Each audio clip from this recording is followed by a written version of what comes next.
You're now watching Q News with me, Hani Saif, and here are the top stories for this hour. Egypt and Qatar have reiterated their joint efforts to end the war in Gaza, ease humanitarian suffering, protect civilians and secure detainee exchanges. In a statement, Egypt's foreign ministry said both countries made progress during a recent three-week negotiation round, stressing that pauses for consultations are routine in complex talks.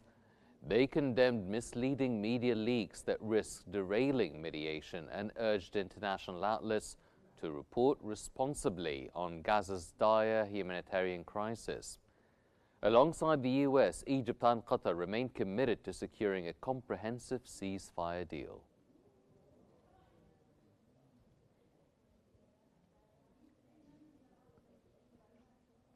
Thousands rallied outside the British Prime Minister's office on Friday, decrying Gaza's worsening hunger crisis with a loud protest of pots and pans.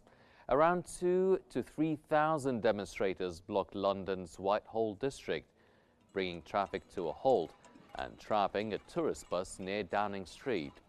The protest was triggered by graphic images of starving children in Gaza. Gaza's health ministry reported 9 more deaths from hunger in the past 24 hours as famine-like conditions continue to escalate.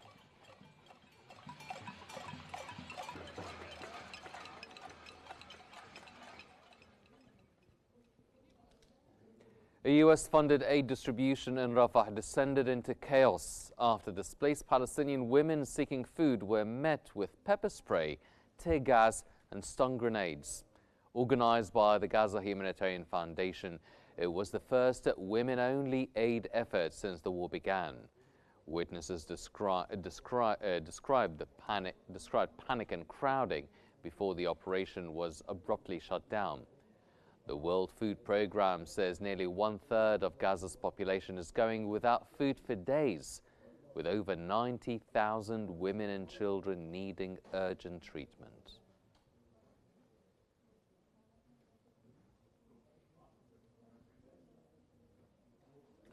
At least 21 Palestinians were killed in Israeli airstrikes on Saturday, including civilians gathering for aid, according to Wafa citing medical sources. 13 of the dead were reportedly seeking humanitarian assistance when they were targeted. Grieving families gathered at Al-Shifa hospital in Gaza. The Israeli army said it struck a missile launcher in Gaza City in response to attacks on its troops. Since October 7th, nearly 60,000 Palestinians have been killed and much of Gaza reduced to rubble.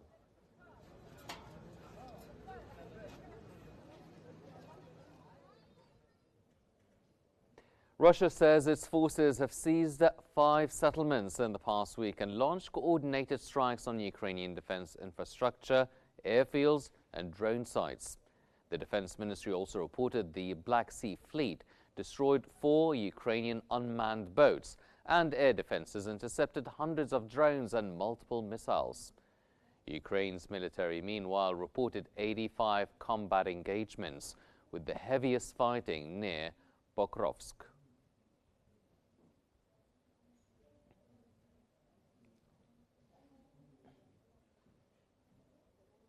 At least 5 people, including a mother and a child, were killed and 13 injured in an armed assault on a courthouse in Zahedan, southeast of Iran.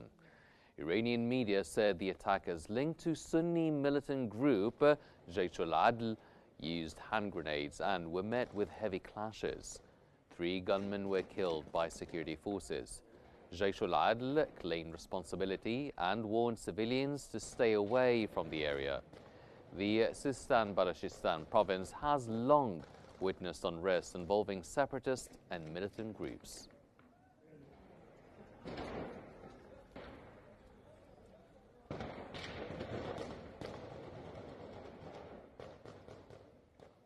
Fighting between Thai and Cambodian forces entered the 3rd day on Saturday, leaving 13 people dead and forcing thousands to flee.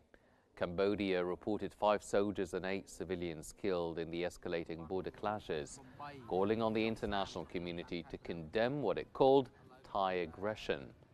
Both sides claimed self-defense and called for renewed negotiations.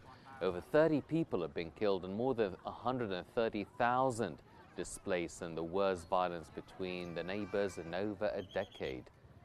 Tensions have risen since the killing of a Cambodian soldier in May, triggering mass troop deployments and a deepening diplomatic rift.